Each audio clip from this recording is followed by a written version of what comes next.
शाम ढल चुकी थी और देवगढ़ गांव के बस स्टॉप पर एक बस से अंशुल शर्मा उतरता है। वो एक शहर का युवक था जिसका तबादला इस दूर दराज के पहाड़ी गांव में हुआ था। हवा में ठंड की दूसरी बरसात की नमी और एक अजीब सी खामोशी थी। अंशुल ने चारों ओर देखा और गांव के पुराने बरगद के पेड़ के नीचे बने चाय की दुकान की ओर कदम बढ़ाए। चाय के दुकान के पास कुछ बुजुर्ग गांव वाले बैठे थे। उनमें से एक थे हरि काका, जो अपनी गंभीरता और शांत स्वभाव के लिए जाने जाते थे। प्रणाम काका, मेरा नाम अंशुल शर्मा है। मैं नया पुल डाकघर का कर्मचारी हूँ। शहर से ट्रांसफर हुआ है, इस अजीब मौसम में यहाँ भेज दिया। क्या डाकघर का पुराना कर्मचारी दफ्तर में है या घर चला गया? हरि काका ने गहरी सांस ली। अच्छा, तो तुम हो नए बाबू। इस पुल डाकघर में इतनी रात तक कोई नहीं रुकता। इस मौसम में तो दफ्तर शाम 5 बजे ही बंद हो जाता है। क्यों? भला ऐसा क्यों? सरकार हमें 4 बजे दफ्तर बंद करने की तनख्वाह नहीं देती। शायद इसीलिए मेरा तबादला यहाँ किया गया है। वो यहाँ ठीक से काम नहीं कर रहा होगा।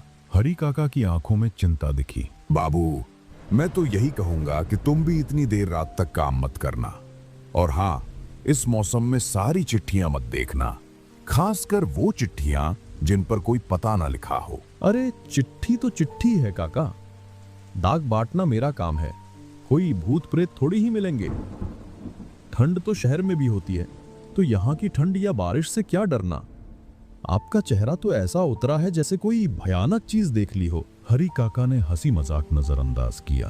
हंसी मजाक छोड़ो अंशुल। महीने की अंधेरी रात को जो चिट्ठी आए उसे मत खोलना। वो छाया डाकिया इस ठंडी बारिश में आता है और लोगों को ले जाता है। पिछले साल सुरेश मामा को ले गया था। छाया डाकिया? अंशुल चौंक गया। काका, मुझे तो कहा गया था कि यहां अभी तक कोई डाकिया नियुक्त नहीं किया गया। आपको कोई वहम हो गया होगा। ठीक है, मैं सावधान रहूंगा, पर अब मुझे डाकघर की तरफ ले चलिए। बारिश और बढ़ रही है और ठंड भी लग रही है। हरि काका अंशुल को पुल डाकघर की तरफ ले चले। बारिश तेज हो गई और चारों ओर का दृश्य धुंधला दिखने लगा।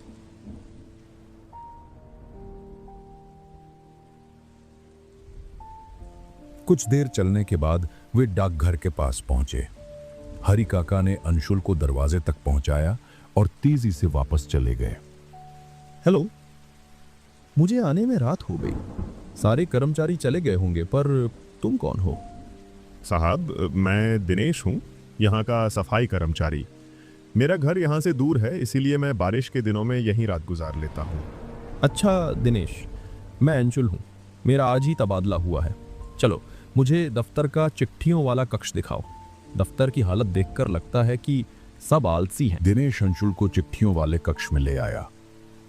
कमरे में बेतहाशा धूल थी और जगह जगह कागज और चिट्ठियां बिखरी पड़ी थीं। हे भगवान, कितनी धूल पड़ी है यहाँ पर।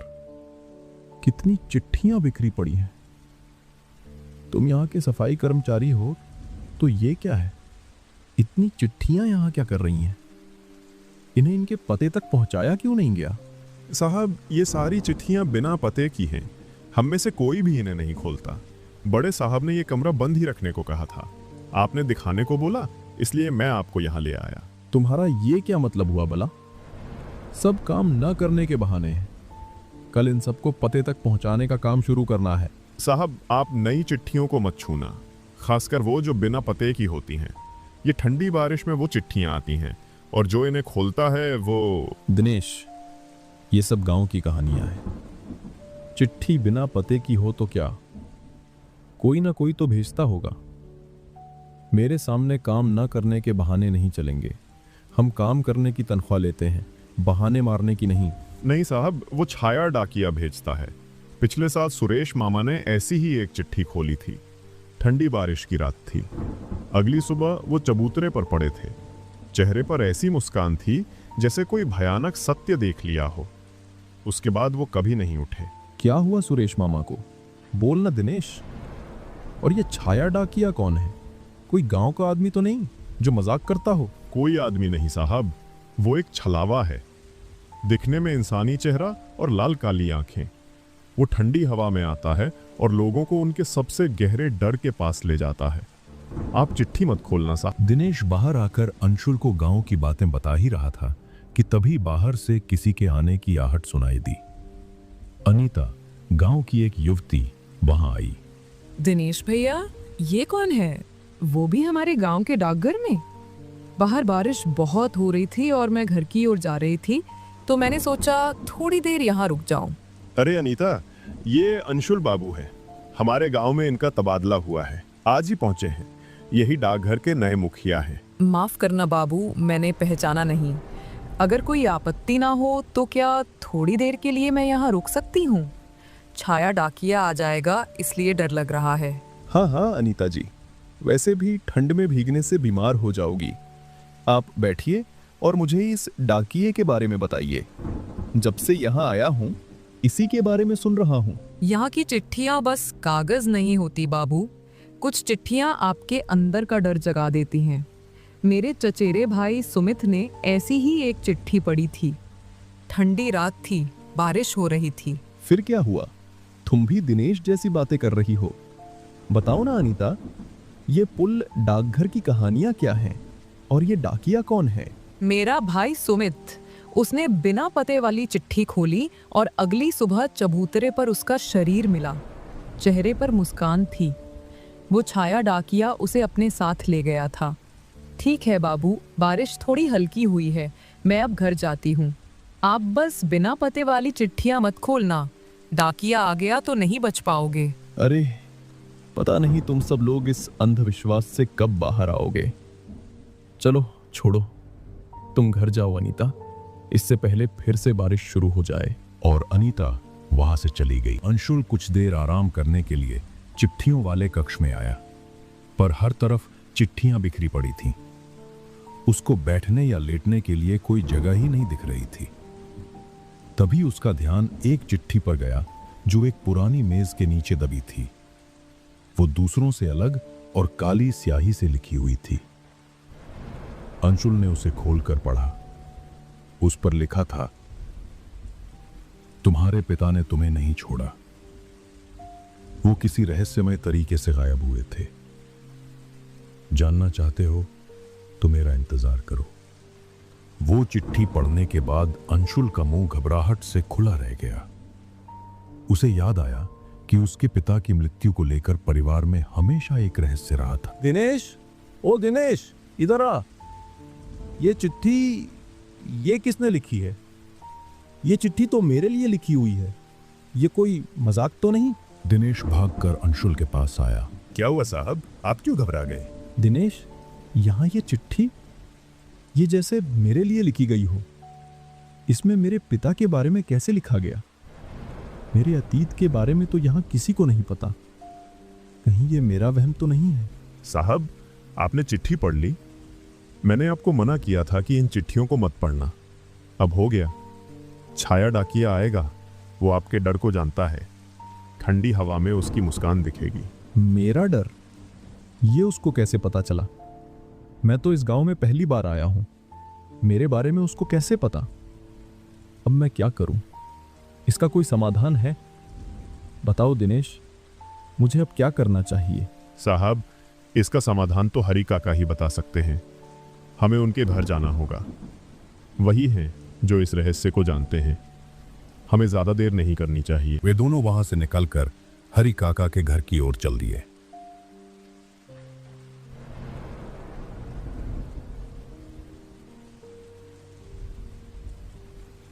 कुछ दूर चलने के बाद हरी काका के घर पहुंच गए। अरे हाँ दिनेश, बोलो भाई, क्या बात हुई? कौन सी मुसीबत आ पड़ी जो इतनी रात को, वो भी इस मूसलाधार बरसात में यहाँ चले आए? सब ठीक ठाक तो है ना? चेहरा तो बड़ा घबराया सा लग रहा है तुम्हारा। काका, वो बात यह है कि अंशुल बाबू ने चिट्ठी पढ़ ली और उस चिट्ठी में उनके पिता के रहस्य के बारे में लिखा है। अब क्या करें काका? तूने वो बिना पते वाली चिट्ठी क्यों पढ़ ली रे? मैंने साफ मना किया था तुझे उस पर हाथ तक मत लगाना। अब तूने बला को खुद बुला लिया है। सुना है जब कोई ऐसी चिट्ठी पढ़ लेता है तो रात में छाया डाकिया खुद आता है और उसे अपने साथ ले जाता है। काका, मुझे तो ये समझ नहीं आ रहा कि मेरा अतीत जो यहाँ किसी को नहीं पता, मेरे पिता के बारे में उसको कैसे पता चला। और मैं तो आज ही इस गांव में आया, मेरे लिए चिट्ठी कहाँ से आ गई? तू भले ही उसके लिए अनजान हो, पर वो छाया डाकिया तेरे अतीत को अच्छी तरह जानता है। तेरी जो छुपी हुई गलतियां और डर हैं, वो सब उसके रिकॉर्ड में दर्ज हैं। और जब वो तेरे डर को पहचान लेता है, तो वही डर उसे और भी ताकतवर बना देता है। अगर उसने तुझे निशाना बना लिया, तो यहां से बचकर निकलना इतना आसान नहीं रहेगा। अब आप ही बताइए काका, मैं क्या करूं? क्या अब डाकिया मुझे भी ले जाएगा? क्या मेरे साथ भी अब वही होगा जो सबके साथ हुआ? तेरे लिए एक रास्ता बचा है।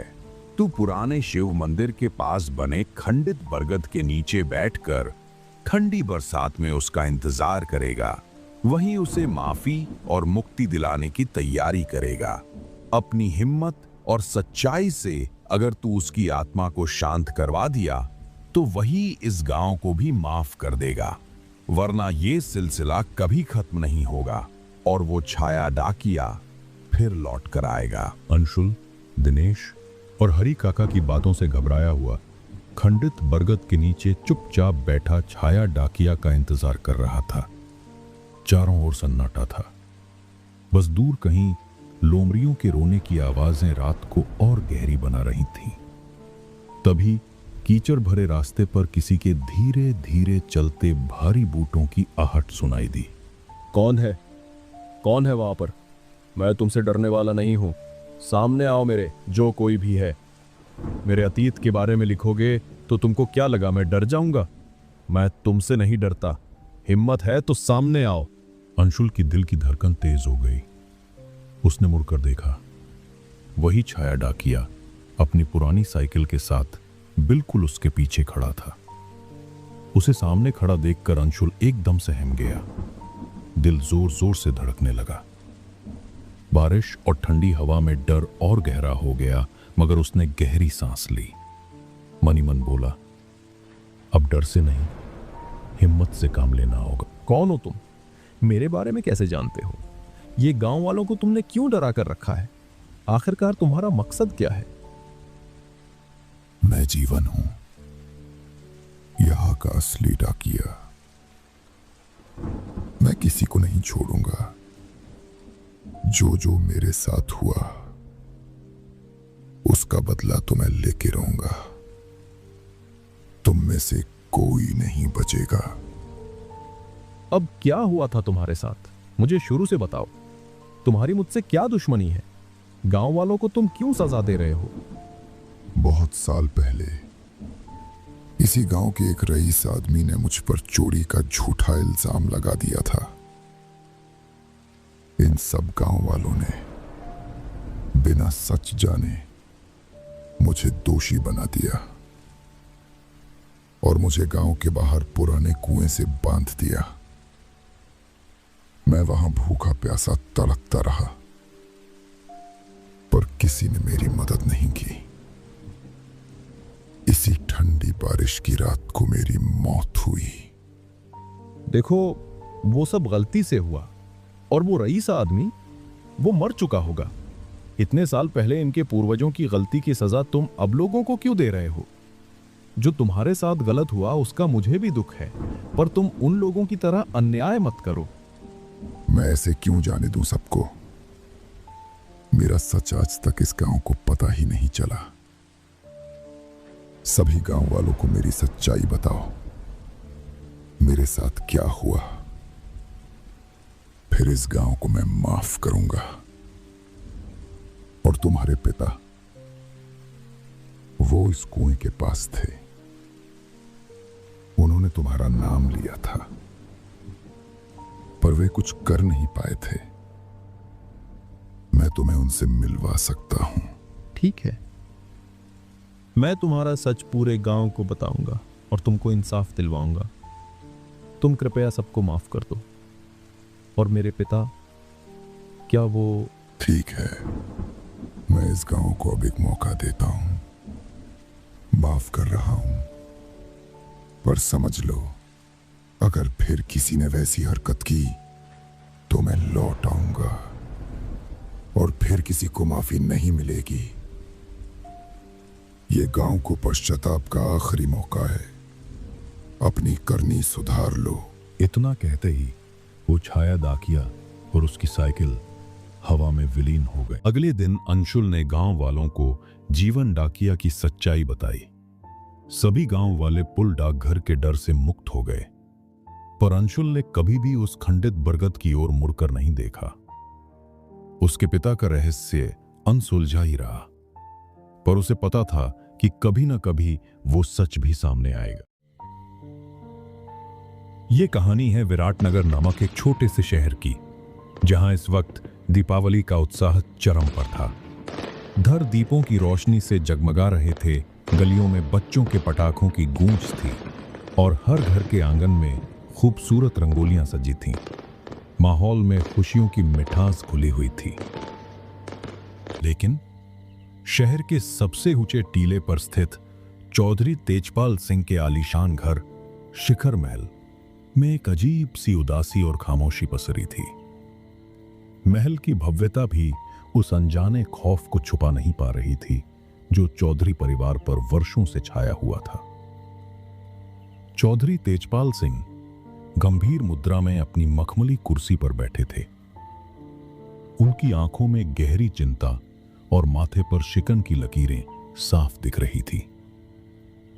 पास ही उनकी पत्नी कल्पना देवी खड़ी थीं, जो अपने पति की इस रहस्यमय चुप्पी को देखकर बेचैन थीं। उनका बड़ा बेटा आकाश भी वहीं मौजूद था, जो बार बार पिता के चेहरे को पढ़कर कुछ समझने की कोशिश कर रहा था। उनका छोटा बेटा विनय अपनी इंजीनियरिंग की पढ़ाई पूरी करने के लिए दूर अग्रिमपुर शहर में रह रहा था। पिताजी, आप कब से इतनी गहराई में क्या सोच रही हैं? आकाश ने धैर्य खोते हुए पूछा। और आखिर कब तक हम इस तरह त्योहारों का बहिष्कार करते रहेंगे? हर साल की तरह इस बार भी क्या ये घर यूं ही अंधेरे में डूबा रहेगा? चौधरी तेजपाल सिंह ने एक गहरी सांस ली और बोले, जब तक रत्नगृह चौधरी परिवार की पुरानी हवेली की वो प्रेतात्मा उसे छोड़कर चली नहीं जाती, तब तक हमारे घर में कोई दिया नहीं जलेगा। और सुनो, अब अगर दीपावली मनेगी तो उसी पुरानी हवेली में मनेगी, अन्यथा कभी नहीं। कल्पना देवी ने बेचैनी से पूछा, ओहो, आप हमें कब तक यूं ही बातों में उलझाए रखेंगे? खुलकर बताइए ना, आखिर सालों पहले दिवाली की रात उस हवेली में आपके साथ क्या हुआ था? अरे तुम लोग समझने की कोशिश करो, ये सच बताने का सही समय नहीं है। चौधरी तेजपाल ने आवाज धीमी करते हुए कहा, जब सही वक्त आएगा मैं तुम्हें सब बता दूंगा। और हाँ, एक बात गांठ बांध लो, शहर के सिद्ध बाबा देवराज ने चेतावनी दी है कि दीपावली की इन रातों में बेहद सावधान रहना और किसी भी कीमत पर उस पुरानी हवेली की ओर कदम मत रखना, वरना हमारे पूरे परिवार पर महाविपदा आ जाएगी। चौधरी तेजपाल सिंह ने सख्ती से सबको हवेली से दूर रहने की चेतावनी दी और दीपावली मनाने से साफ इनकार कर दिया। इधर उनका छोटा बेटा विनय अपनी पढ़ाई पूरी करके आज अपने दोस्तों के साथ विराटनगर लौट रहा था। वो अकेला नहीं था, उसके साथ शहर के 3 दोस्त थे, रोमिल, शेखर और पूजा। वे एक पुरानी कार में सवार थे, जो एक घने अरावली वन के रास्ते से धीरे धीरे आगे बढ़ रही थी। चारों हंसी मजाक करते और भविष्य के सपने बुनते हुए सफर कर रहे थे। अचानक कार में एक झटका लगा और वो जोरदार आवाज के साथ रुक गई। अरे विनय, अब इस कार को क्या हो गया? ये अचानक बंद क्यों हो गई? विनय ने इंजन में झांक कर कहा, पता नहीं यार, लगता है इंजन सीज हो गया है। अब हमें यहाँ से शहर तक पैदल ही जाना होगा। शेखर ने अंधेरी रात की ओर देखते हुए कहा, अरे इतनी काली अंधेरी रात, ऊपर से ये सुनसान जंगल और यहां से तुम्हारे शहर तक पैदल चलना? थोड़ी देर रुककर ये कार ठीक नहीं हो सकती क्या? अरे नहीं शेखर, इंजन में दिक्कत है, ये हमसे ठीक नहीं होगी। हमें चलकर ही जाना होगा, शहर पास ही है। पूजा ने चिंतित होकर पूछा, पर विनय, इस सुनसान जंगल में कार को यहाँ छोड़कर जाना ठीक रहेगा? तुम्हारे पिताजी डांटेंगे तो नहीं कि कार जंगल में क्यों छोड़ आए? विनय हंसते हुए बोला, अरे नहीं, उल्टा वे तो कहेंगे अच्छा हुआ तुम सब सही सलामत घर पहुंच गए। कार तो हम सुबह ले आएंगे, तुम सब सुरक्षित हो, बस यही मेरे लिए सबसे बड़ी बात है। मेरे पिताजी बिल्कुल ऐसे ही हैं, वो कभी भी मुझे किसी बात पर डांटते नहीं। विनय की बात सुनकर वे चारों कार को वहीं छोड़कर जंगल के रास्ते पर आगे बढ़ने लगे। जंगल बहुत गहरा था, चारों ओर सन्नाटा पसरा हुआ था, लेकिन उनके मन में जरा भी डर नहीं था। ये सब उन्हें किसी रोमांचक साहसिक यात्रा जैसा लग रहा था, जैसे वे किसी गहरे रहस्य की खोज में निकल पड़े हों। काफी देर चलने के बाद भी उनका शहर अभी भी दूर था। तभी उन्होंने देखा कि एक वृद्ध व्यक्ति एक पुरानी बैलगाड़ी लिए हुए धीरे धीरे उनकी दिशा में जा रहा है। रोमिल ने उत्साहित होकर कहा, वो देखो विनय, कोई दादाजी बैलगाड़ी लिए तुम्हारे शहर की ओर जा रहे हैं। अगर हम उस बैलगाड़ी में बैठ जाएं तो हम जल्दी ही पहुंच जाएंगे। हाँ बिल्कुल, हम उनसे मदद मांगते हैं। वैसे भी वो हमारे ही शहर के होंगे, वो हमारी मदद जरूर करेंगे। वे चारों जल्दी से बैलगाड़ी के पास पहुंचे। वृद्ध व्यक्ति ने उन्हें देखकर बैलगाड़ी रोक दी। उनकी आंखों में गहरे राज और वर्षों का अनुभव झलक रहा था। विनय ने पूरे साहस के साथ पूछा, अरे दादाजी, आप किस ओर जा रहे हैं? क्या आप हमारी मदद कर सकते हैं? वृद्ध व्यक्ति, जिनका नाम हरदेव काका था, बोले, अरे बेटा, मैं तो विराटनगर की ओर ही जा रहा हूं, पर तुम आधी रात को इस सुनसान जंगल में क्या कर रहे हो, और वो भी दीपावली के इन दिनों में? हम दीपावली मनाने अपने घर आ रहे थे। रास्ते में हमारी कार का इंजन खराब हो गया, तो अब हम पैदल ही जा रहे हैं। क्या आप हमें अपनी इस बैलगाड़ी में शहर तक बिठा लेंगे? अरे हाँ बेटा, जरूर, तुम मेरी बैलगाड़ी में बैठ सकते हो। वैसे भी इतनी काली अंधेरी रात में तुम कहीं रास्ता भटक जाते तो बड़ी मुश्किल हो जाती। चलो जल्दी से बैठ जाओ, मैं तुम चारों को जल्दी से विराटनगर पहुंचा देता हूं। चारों बैलगाड़ी में बैठ गए। हरदेव काका ने बैलगाड़ी को धीरे धीरे आगे बढ़ाया।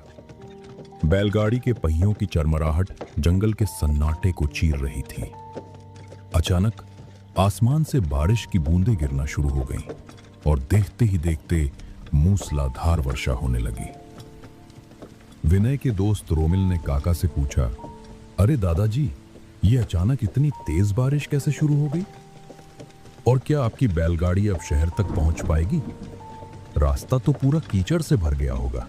अरे बेटी, तुम चिंता मत करो, बैलगाड़ी शहर तक पहुंच जाएगी। लेकिन हाँ, यहाँ कोई ऐसी जगह है जहाँ हम थोड़ी देर इस बारिश से बच सकें? अगर ऐसी जगह मिल जाए तो हम वहीं थोड़ी देर रुक जाते हैं। बारिश कम होने के बाद ही आगे निकलेंगे। हाँ, जगह तो है, पर इस जंगल में इस वक्त रुकना ठीक नहीं। और हाँ, मैं तुम्हें पूछना ही भूल गया, तुम किसके बेटे हो? अरे काका, आप मुझे शायद नहीं जानते होंगे। मैं कई सालों से शहर में ही पढ़ाई कर रहा हूँ।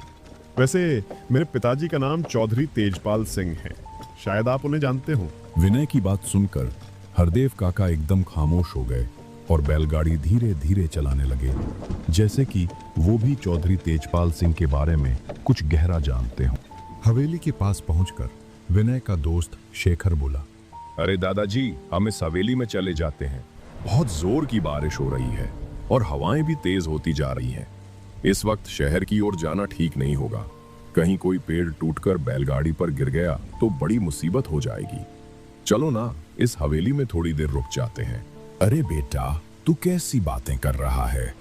इस हवेली पर जाना तो दूर, इस हवेली में थोड़ी देर रुकना भी हमारे लिए खतरनाक हो सकता है। आखिरकार दादाजी, आप कब तक हमें यूं ही गोलमोल बातों में घुमाते रहेंगे?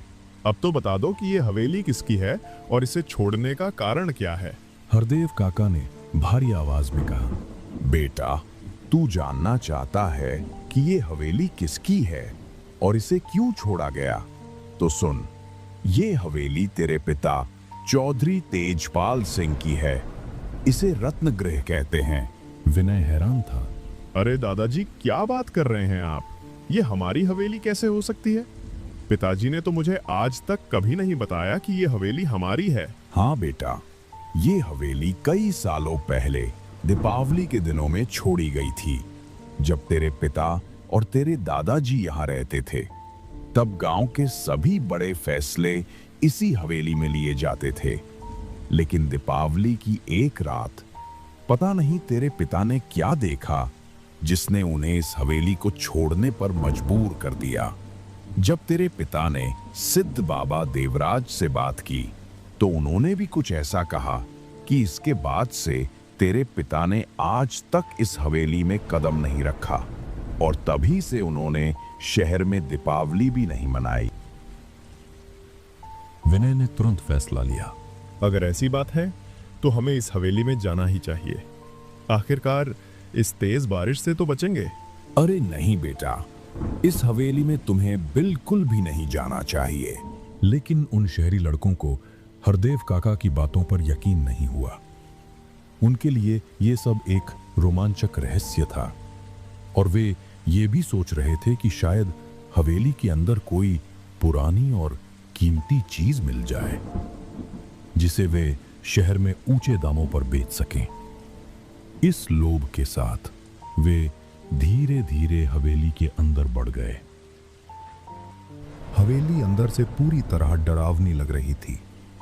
टूटी फूटी दीवारें, अजीब सी खामोशी और धूल से ढकी फर्श की छापें। रोमिल ने एक पुरानी पेंटिंग की ओर इशारा करते हुए कहा, अरे वो देखो, कितनी शानदार पुरानी पेंटिंग लगी है। सच में पुराने जमाने के लोगों में कला की क्या ही बात थी। चलो तब तक इस हवेली के कमरे देखते हैं और अगर हमें कोई पुरानी और कीमती चीज मिल जाए तो मजा और भी दुगना हो जाएगा। वे सभी हवेली के कमरे देखने के लिए एक साथ आगे बढ़े।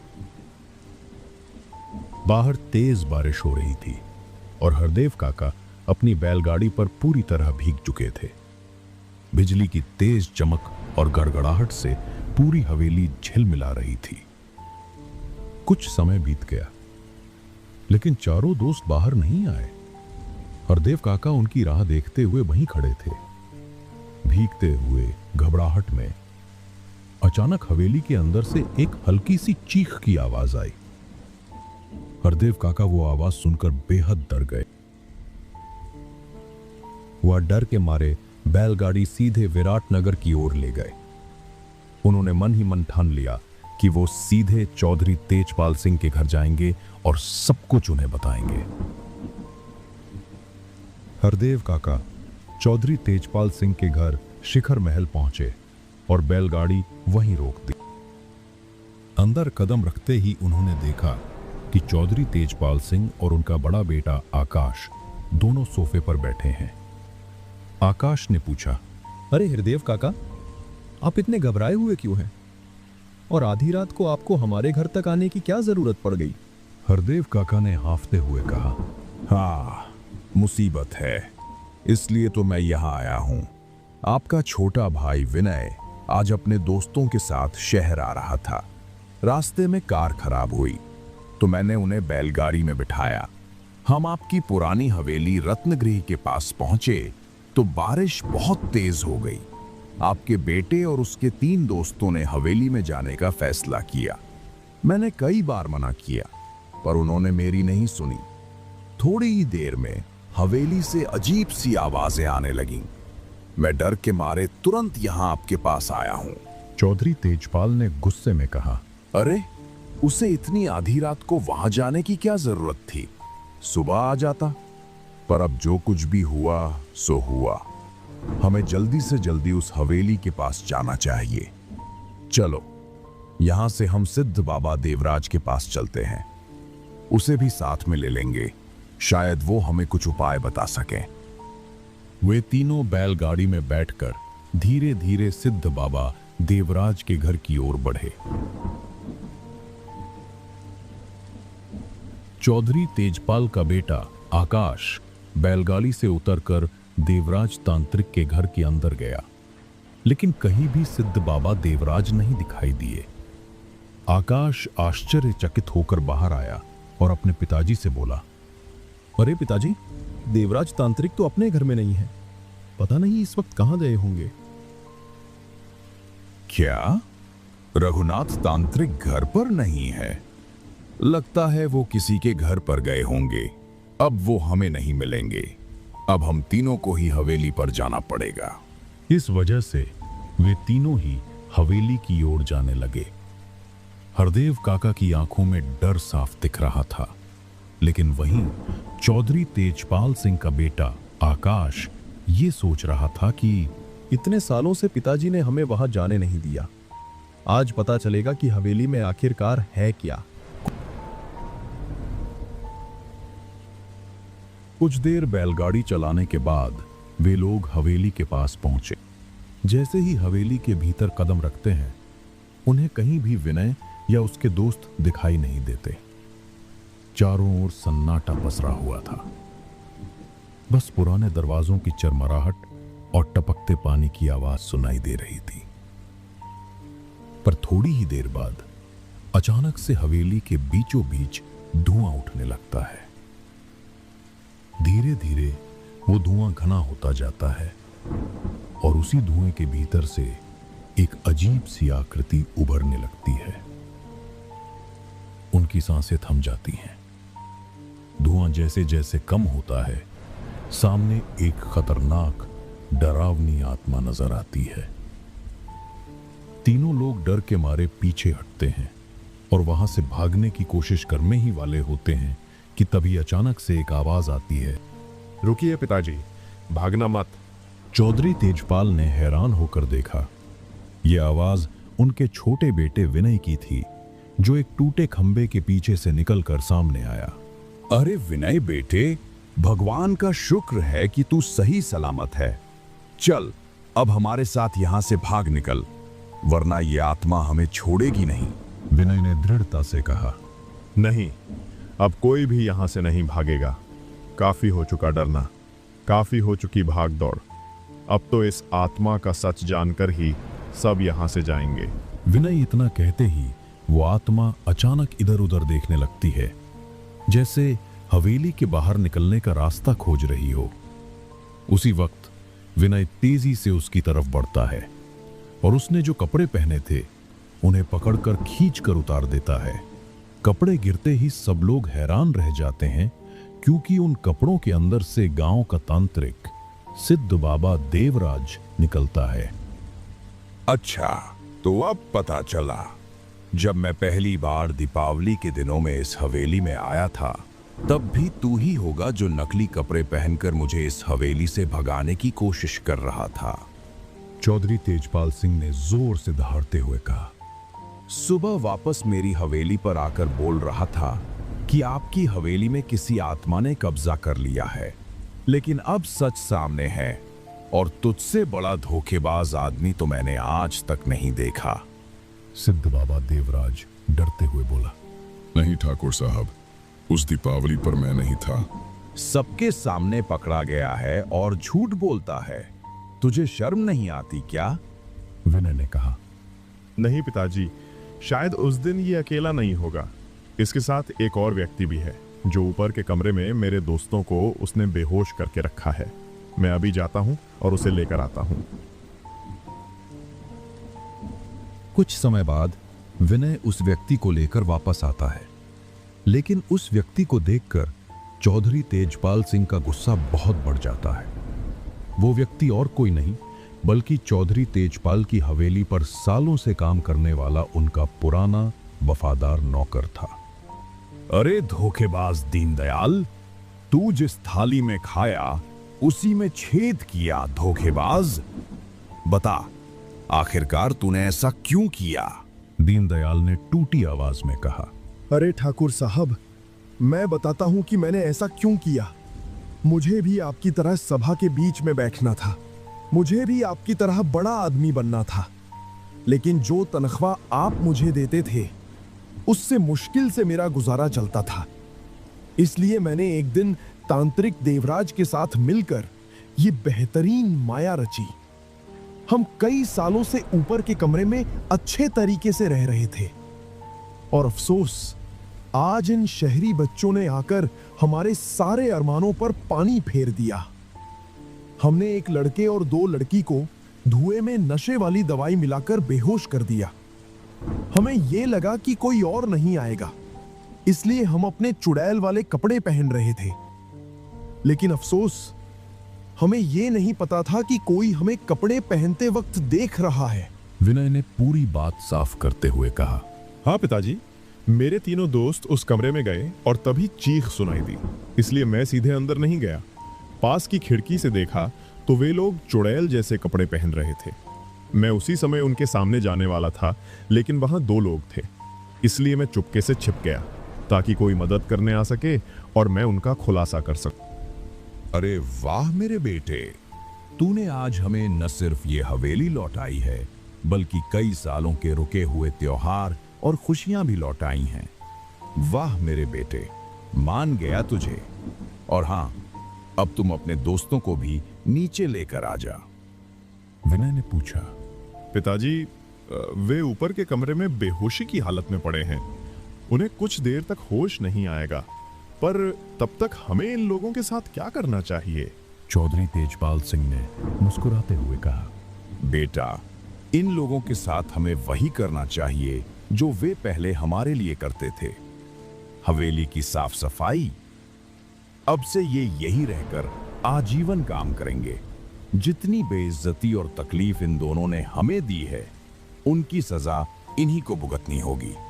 चौधरी तेजपाल सिंह के बेटे विनय की समझदारी और सूझबूझ के कारण आज उन्हें वो दीपावली का त्योहार भी मनाने को मिला जो कई सालों से वे नहीं मना पा रहे थे, और उनकी पुरानी भव्य हवेली रत्नगृह भी उन्हें फिर से वापस मिल गई।